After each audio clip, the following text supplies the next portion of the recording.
Hello, it's Warren Huart. Hope you're doing marvelously well.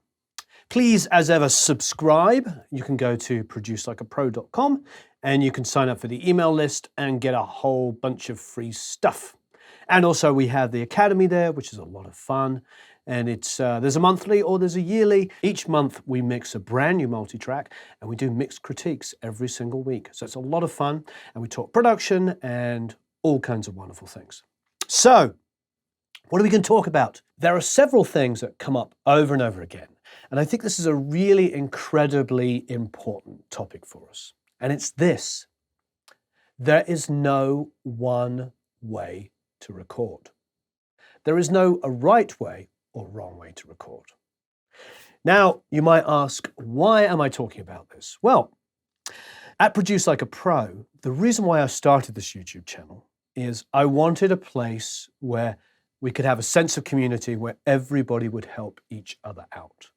There was going to be no competitiveness, there was no battle of egos, there was no one way or wrong way. And more importantly for me, because I do this for a living, and I make music 12 to 15 hours a day, and somehow or another squeeze in making these videos and all the other fun stuff that I do, I wanted to show what it's really like doing this for a living, to open the doors a little bit. I'm not a professional YouTuber, and I'm not at the twilight of my career trying to find other forms of revenue. This is what I do every day. I just spent last week working with Conrad Saul. The week before, I mixed the new Rick Springfield record.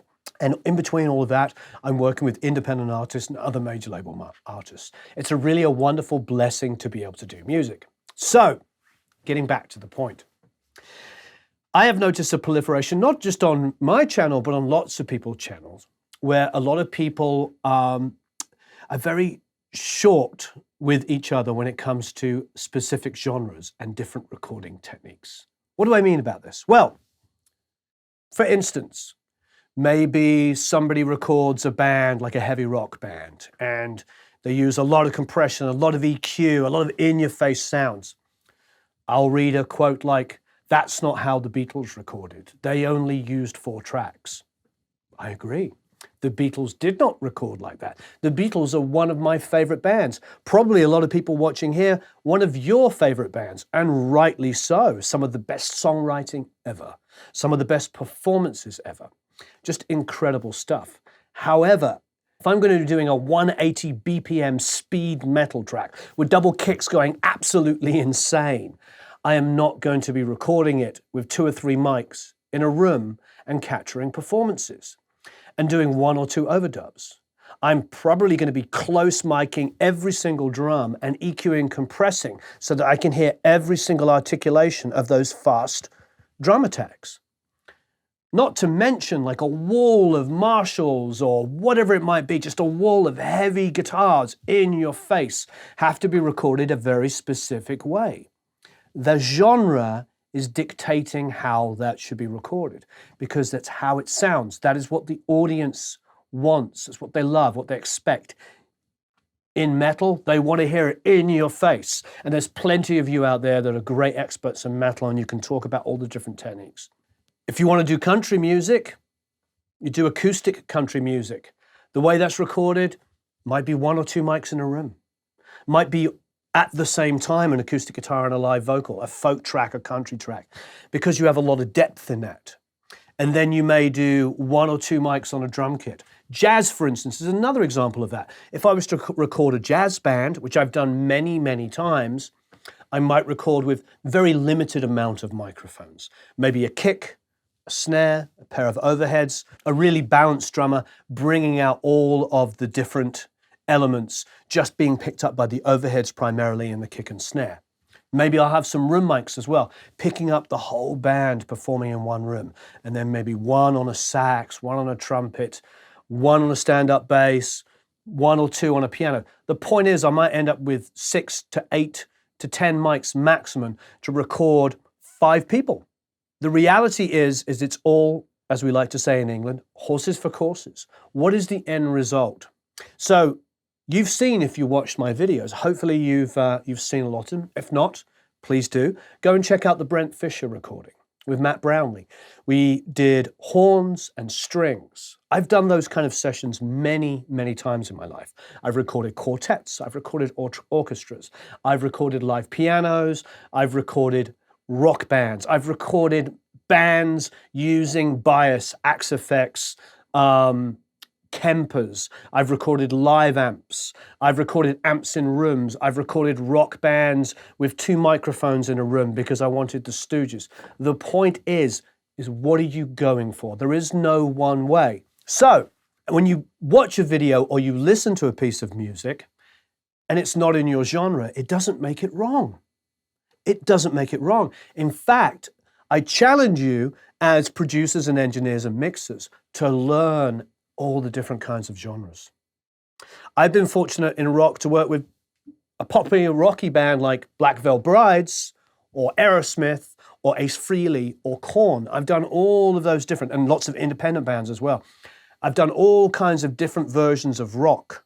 I've also done a lot of acoustic, guitar, piano bands like The Fray or Augustana, or acoustic guitar bands like James Blunt. The point is like those are all very different genres. And I've done my fair share of EDM. When I lived in England in the late 80s and early 90s, I DJ'd. I've done all these different kinds of things, and I'm not alone. There's many, many producers and engineers and mixers like me who have built up a whole, resume of different genres. And especially if you've owned your own studio or you've worked in a studio, a commercial facility, you have to learn how to adapt and work with the acoustic guitar vocal artist, the jazz band, the metal band, the full orchestra, the horn section. There's different challenges that come from that. And depending on how the rest of the music's recorded, you have to record the instruments to fit. What do I mean by that? What I mean by that is, let's just say you are doing like a Beatley track or something. And what I mean by that is you're trying to blend a lot of different instruments. And so you have a band playing. And then you start building up layers of guitars, and you're like, yeah, but I want to put in a horn section. Well, you're not just going to do horns in a room in the same way you would record a jazz band, just like a stereo pair or something like that. You might be able to do that, but the reality is once that track gets dense, you're going to want to close mic. So immediately, it's a different way of recording. It's not the same way you would record a performance of a jazz band. These are important things. I think that, yes, there are so many different kinds of genres. There are so many different blends of genres.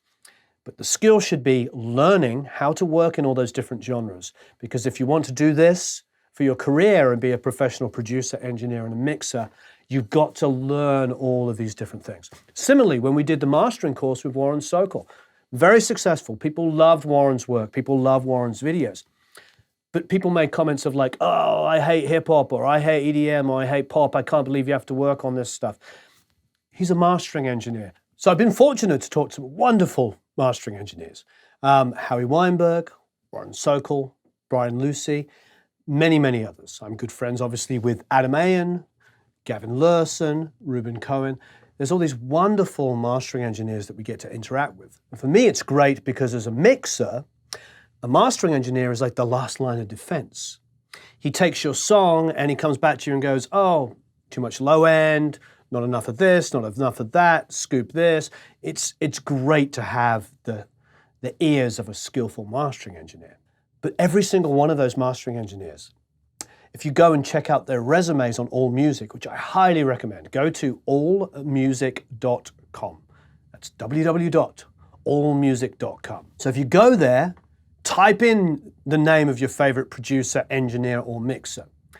And AllMusic's very, very detailed. If something has been physically released at some stage, it will be credited in there. It's not always 100% accurate.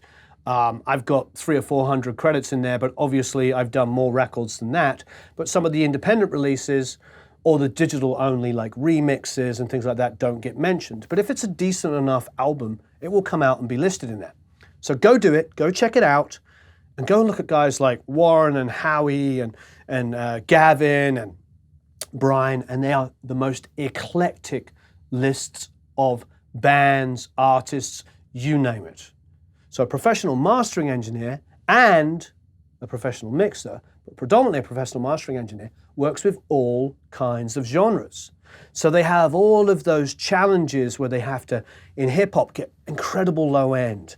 In metal, like get the high end so detailed so that things come forward all the time. So you can hear those kicks, you can hear those guitars, you can hear the bite of things. I mean, these guys have to be really good at multiple genres. Mixers, similar. Now, obviously you can be, and please do, you can be a mixer only mixes EDM, or a mixer that only mixes metal, or only does pop. But most of the big guys do a bit of everything. Maybe not every single genre, but they are able to move between tracks that are purely organic, tracks that are completely and utterly virtual instruments, and then anywhere in between. You know, I would obviously think of Chris Lord-Alge, for instance, as being a rock mixer, but I sure as heck knows that he mixes rock tracks with virtual instruments all the time. That's the world we live in. He's not just mixing organic left and right guitars, kick, snare, and bass. He is mixing stuff with programmed elements. You know, look at bands like Muse, for instance. Look how they are now crossing boundaries. The point is, there is no one way to record. So if you want to be successful and you want to embrace this music industry, broaden your horizons.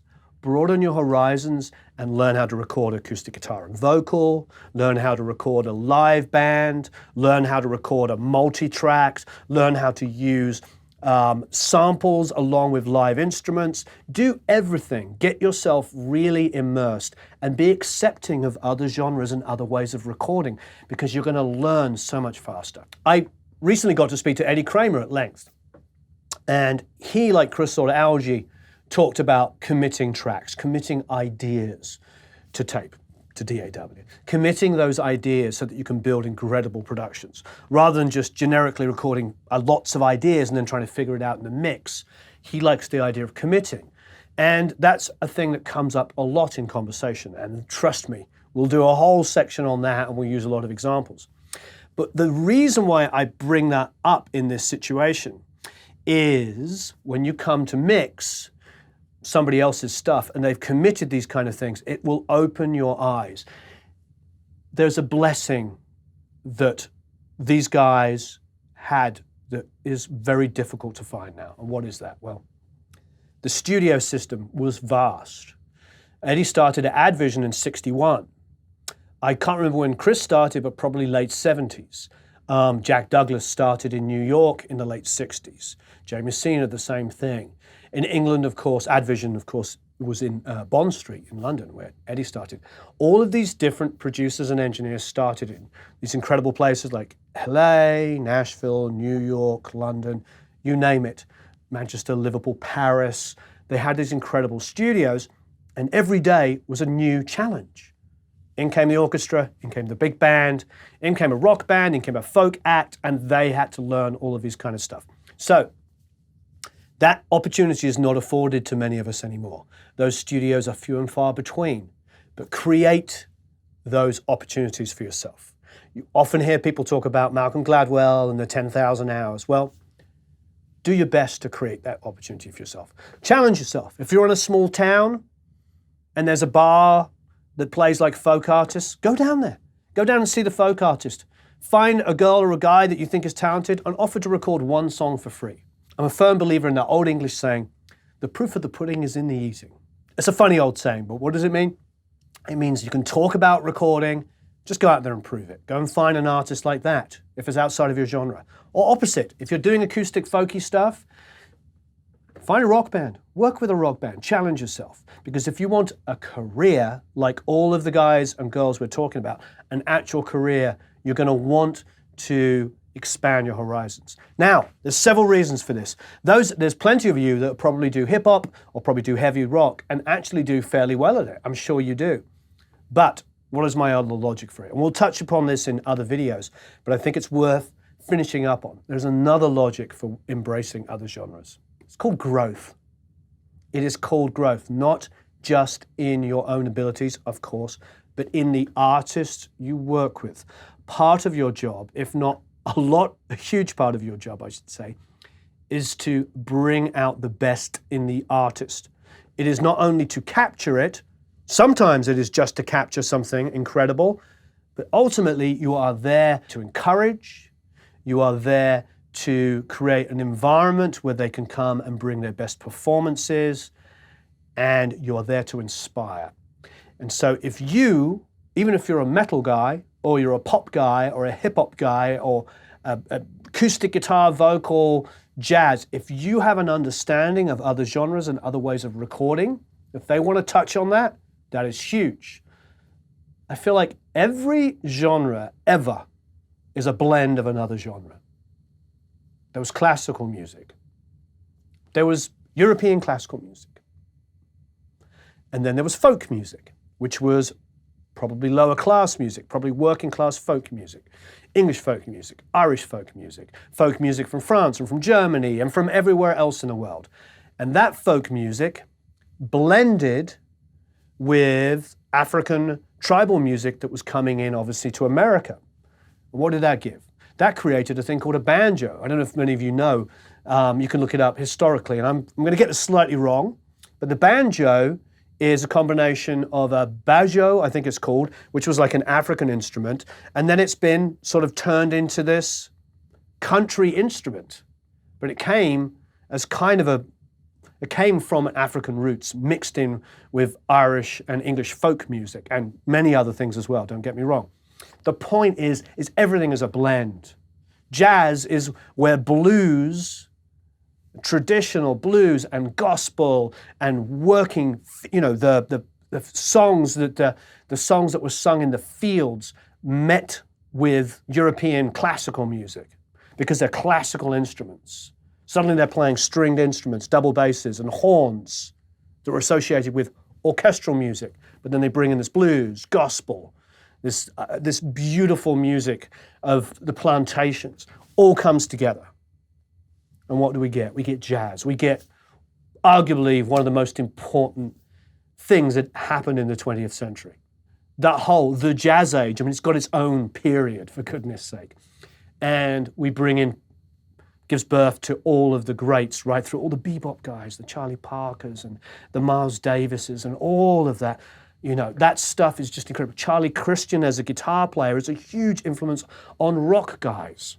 Rock guys go back, like I did, and they read about Charlie Christian and they find his music. And then they read about Robert Johnson. And then they hear Robert Johnson and it blows your mind. And then you discover Cream and Eric Clapton and you hear Love in Vain, you hear the Stones, you hear all these people covering Robert Johnson songs. It all goes back to that. You're getting my point. Music is a blending of genres. It's a blending of cultures. This is an incredible time to be doing music with DAWs and the ability to blend all this stuff. Anyway, there's no one way to record music. And if you want to be at the top of your game and you want to be a George Martin and you want to be a Rick Rubin, if you want to be these greats, if you want to be one of those guys, then look at their careers and look at the way they blended music. Rick Rubin. If you think Rick Rubin now, you'd say, he's done a lot of big rock records. Well, does anybody remember that Rick Rubin in the 80s was one of the pioneers of bringing hip-hop out from the underground and putting it firmly forward? It was Rick Rubin's idea to put Run DMC and Aerosmith together. These are huge things. Now that might sound kind of, now just seems like commonplace, like whatever, rock and rap. It was a big freaking deal in the early 80s. It's a big deal. And these kind of moves are what create incredible music. We have to get excited about the blending of music. So once again, there is no one way to record music. And as a producer, engineer, and a mixer, we need to expand our horizon. We need to look at the past, the present, and the future and bring it all together. This is an exciting time to be making music. We are so blessed to go from like huge consoles like this all the way down to like a single input into your DAW, using virtual synths and virtual instruments, and then still being able to record acoustic instruments and the world is your oyster now. It is an incredible time. So, there's no one way to record music. Music is the most incredible time. I'm really blessed to be able to do this. I'm blessed to be able to share this with you, share my life and my experiences, and more importantly, go and talk to other people, other really smart people who've made great records, and just hear their ideas and just share it amongst us. So thank you ever so much for being an incredible community. Have a marvelous time recording and mixing, and I look forward to seeing you all again very, very soon. Please leave a bunch of comments and questions below. Be supportive of each other. This is a wonderful time. There's no rights or wrongs. This is an amazing time to make music. There is no one way to record it.